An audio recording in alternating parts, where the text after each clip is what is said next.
안녕하세요. 인천금융고등학교 2학년 7반, 8반, 9반 애니메이션과 학생 여러분 반갑습니다. 전용화 선생님입니다. 여러분과 또 1년을 같이 회계정보처리 시스템이라는 과목으로 공부할 걸 생각하니까 너무 기쁩니다.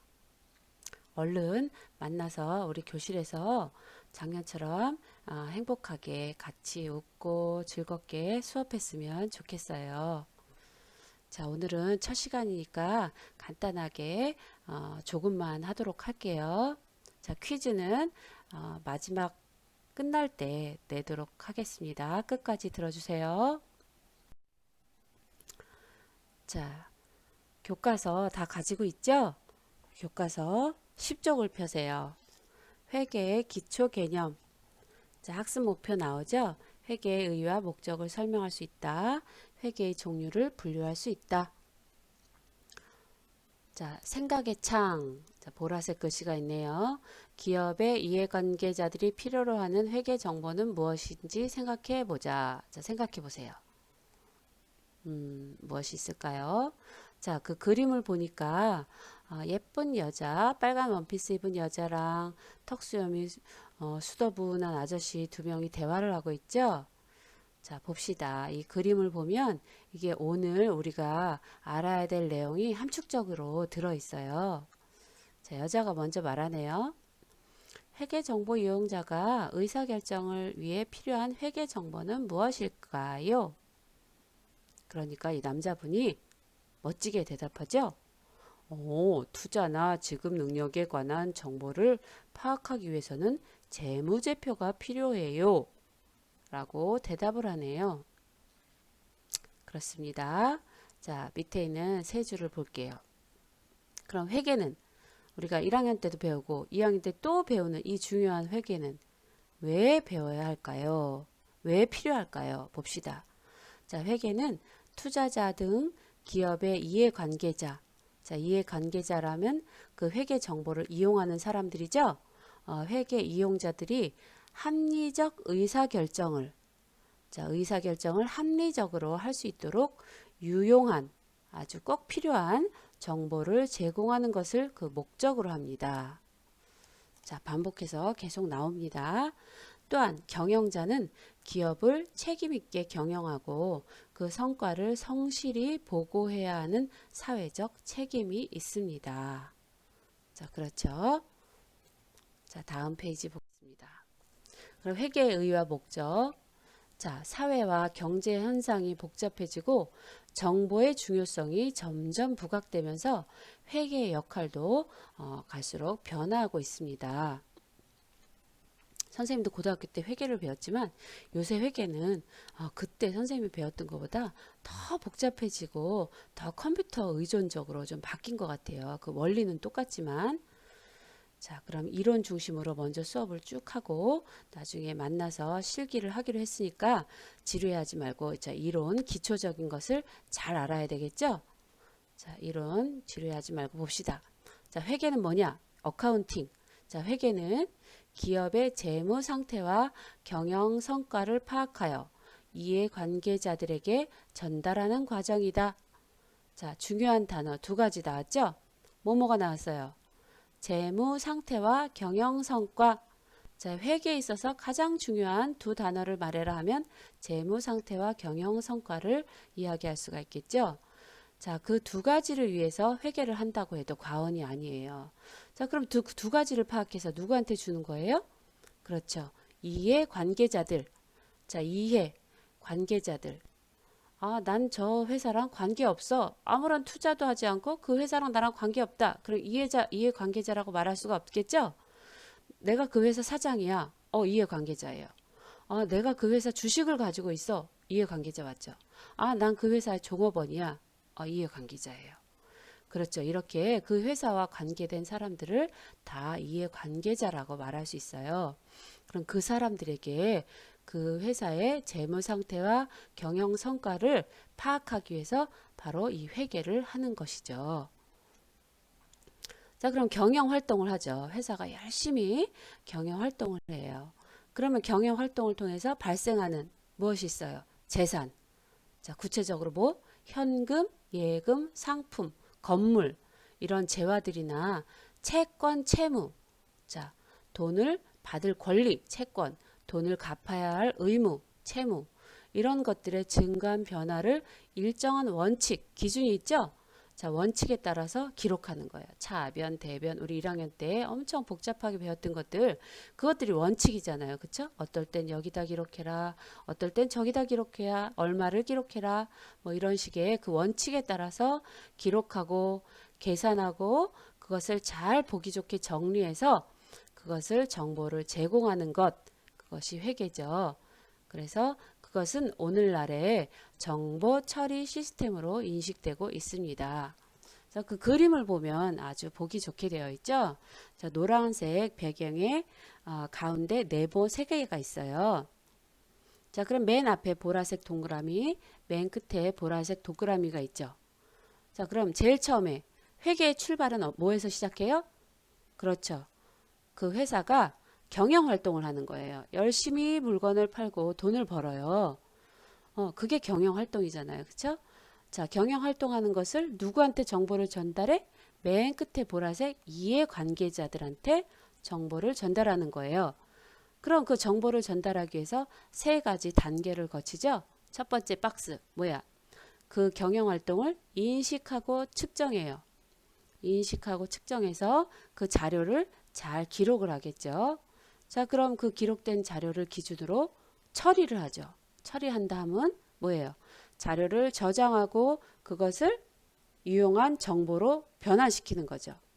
그래서 그 정보를 기본으로 해서 무엇을 작성해?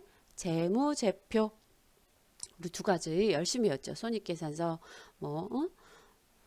재무상태표 배웠죠. 자, 그것을 재무제표라고 하는데 그 재무제표를 통해서 보고를 하죠.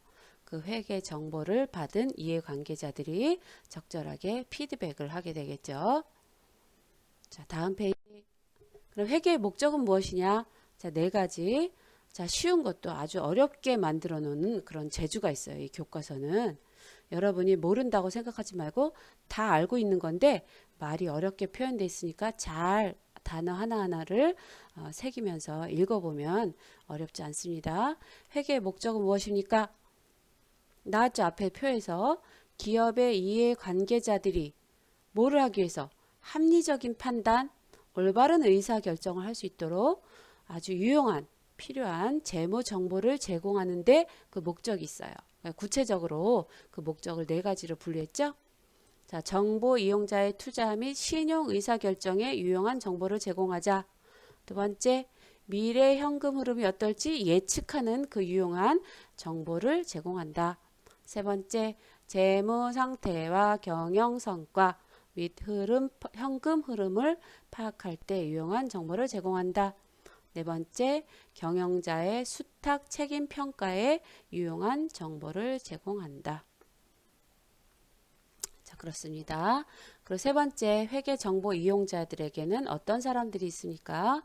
자, 회계 정보 이용자라면 기업과 관련된 다양한 이해관계자라고 아까 충분히 설명했다고 생각해서 간단하게 내부 이해관계자와 외부 이해관계자로 구분한다. 이 정도만 보고 다음 페이지로 넘어갈게요.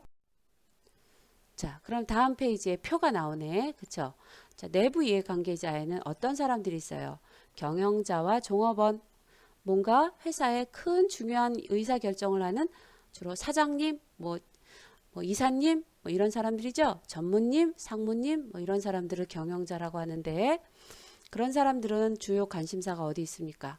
재산의 관리 운영, 손익 계산 및 설비 투자, 신제품 개발 이런 것 쪽에 관심이 있겠죠. 그래서 그것을 위해서 정보를 받아서 의사결정을 잘 하기 위해서 애를 쓰겠죠. 자, 그 다음에 2번째 내부 이해관계자는 어떤 사람이 있어요? 종업원. 자, 종업원은 그럼 우리 회사의 재무상태표나 손익계산서를 보고 그 주요 관심사를 어디다 포인트를 두고 그 재무제표를 보겠어요. 아, 내가 다니는 회사가 안정적인가? 불안하면 그만두고 딴 회사로 가야 되나? 아니면 내가 더 열심히 해서 뭐 우리 회사의 이익을 늘려야 되나? 뭐 이렇게 기업의 안정성 쪽에 관심이 있고 또 우리 회사가 이렇게 많이 돈을 벌었네. 그럼 복리후생, 나한테 어떤 복리후생을 제공해 줄 것인가? 아니면 내 월급을 많이 올려줄 것인가? 임금 협상에 그런 기타 노동 조건을 결정하는데 기초 자료로 쓰기 위해서 관심을 두겠죠. 그 다음에 외부 이해관계자에는 어떤 종류가 있어요? 5종류의 사람들이 있죠. 투자자, 채권자, 거래처, 정부, 고객 및 사회단체. 자, 투자자. 자, 주식을 사는 사람은 투자자라고 해요. 주주라고 말하죠. 자, 그래서 내가 투자한 그 회사가 현재와 미래의 투자 정보는 어떤지, 내가 투자한 그 수익성은 얼마나 많아서 내가 배당금을 많이 받을 수 있을까? 이런 거에 관심이 있겠죠. 채권자는 투자자와 어떤 차이가 있다 그랬어요? 자, 돈을 꿔준 사람이죠. 어떻게 꿔줘? 채권을 사면서 채권을 살 때 낸 돈을 꿔준 돈이라고 보면 돼요. 그럼 내가 꿔줬을 때는 어디에 관심이 있어요? 내가 꿔준 돈을 띠끼지 않고 잘 돌려받을 수 있을까? 그것을 고상하게 뭐라고 얘기해? 채권 회수 가능성. 그 다음에 신용정보 이런 것들을 보겠죠. 그 다음에 거래처.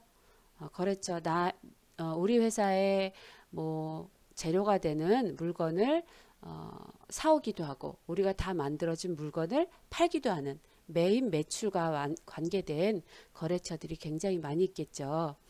그러면 자 그때 현금 거래만 하는 게 아니라 어때요? 외상 거래도 하죠? 자 그럼 물건을 사는 것을 무엇이라 그래? 상품을 사는 것 매입할 때 그 물건 값을 내지 않았어. 그러면 우리가 돈을 갚아야 될 의무가 있죠. 그걸 뭐라 그래? 매입 채무, 외상 매입금 같은 것이죠. 자, 매입 채무에 대한 지급 능력이 있는지 그걸 보고 외상으로 주겠죠. 그리고 거래 조건 같은 것을 결정할 때 이런 정보를 이용하게 됩니다. 또한 정부, 우리 회사에 소득이 있는 곳엔 다 세금이 있잖아요. 그렇죠? 그래서 세금을 부과하는 것을 과세라고 하는데 과세 당국, 정부죠. 정부가 우리 회사에 세금을 부과할 때 과세 자료로 쓰이고 그 다음에 경제활동의 정보를 위해서 바로 이 회계 정보를 활용하게 된다. 그 다음에 기타 고객 및 사회단체에도 뭐 여타 이유로 정보가 필요하다라고 볼 수가 있습니다. 자, 그 다음 회계 단위와 회계 연도. 자, 이것을 회계 단위, 회계 연도 아주 중요하죠? 이론 시험에도 자주 나오고 회계 단위는 5글자로 뭐라고 볼 수 있겠어요? 맨 끝에 힌트. 첫째 줄 맨 끝에. 잘했어요. 장소적 범위. 그쵸?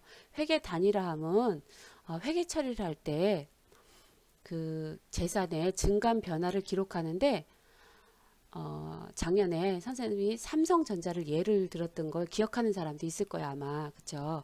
그럼 우리 회사 삼성전자는 2개에 하나예요. 하나죠. 그렇지만 장소적으로 봤을 때 부산에 있는 삼성전자, 인천에 있는 삼성전자, 제주도에 있는 삼성전자, 인천에도 뭐 만수동에 있는 삼성전자, 논현동에 있는 삼성전자 되게 많겠죠. 그래서 전국을 대상으로 하면 전국에 있는 장소적 범위로 봤을 때 전국에 있는 삼성전자를 회계 단위로 볼 수도 있고 아니면은 만수점에 있는 그 장소적 범위 만수점의 1년 어떤 재산 증감의 변화를 기록하면 회계 단위는 만수점이 되겠죠. 이렇게 어떤 회계 처리라는 그 단위, 회계 단위는 장소적 범위를 말합니다. 그 다음에 회계 연도. 자, 5글자. 맨 마지막 줄에 있죠? 힌트. 마지막 줄 뭐예요? 맞았습니다. 기간적 범위. 그렇죠. 회계 연도. 자, 회계 연도. 그러면 오른쪽 팁 부분에 보면 회계 연도는 얼마를 초과할 수 없어? 시험 문제에도 나왔었죠? 1년을 초과할 수 없다. 아무리 길어도 1년이에요. 대부분의 회사들이 1년을 단위로 하는데 가끔 6개월 단위, 3개월 단위로 하는 회사도 있긴 합니다. 네, 1년을 기준으로 보면 돼요. 그럼 그 노란 표를 보면 아래 1월 1일부터 12월 31일까지는 뭐예요? 단기, 작년은 전기, 내년은 차기. 자, 작년에 배웠던 게 새록새록 생각나죠? 자, 1월 1일부터 6월 30일까지는 무슨 기? 상반기. 7월 1일부터 12월 31일까지는 무슨 기? 하반기. 잘했어요. 마지막 페이지입니다. 회계 분류. 자, 이거는 간단하게만 보겠습니다. 기록 계산에 따른 분류, 단식회계, 복식회계. 이용 목적에 따른 분류, 영리회계, 비영리회계. 회계 정보 이용자 이용 목적에 따른 분류, 재무회계, 관리회계, 세무회계. 자, 회계가 다 같은 회계인데 목적에 따라서 분류한 거예요. 선생님이 학교 가면 선생님, 집에 가면 엄마, 뭐 이렇게 되겠죠. 회계는 한 가지지만 목적에 따라 이렇게 다르다는 거지, 회계가 이렇게 뭐 다 완전 다르다는 게 아니에요. 똑같은 회계 장부지만 목적에 따라서 그냥 분류만 이렇게 하는 거예요. 그럼 기록 계산 방법에 따른 단식회계, 복식회계. 자, 간단히만 보고 다음 시간에 자세히 배울게요. 자, 영리 주체에 따라서 회계 주체에 따라서 돈 버는 게 목적이면 영리회계, 뭐 학교, 뭐 문화단체 이런 건 돈 버는 목적이 아니니까 비영리회계. 그래서 장부는 있겠죠. 그렇죠? 그 다음에 재무회계, 관리회계, 세무회계 이렇게 나눌 수가 있습니다.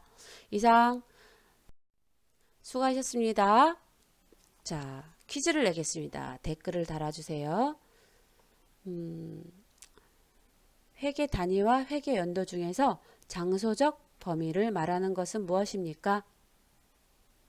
장소적 범위를 말하는 것은 회계 단위입니까? 회계 연도입니까? 자, 네 글자로 댓글을 달아주세요. 수고하셨습니다.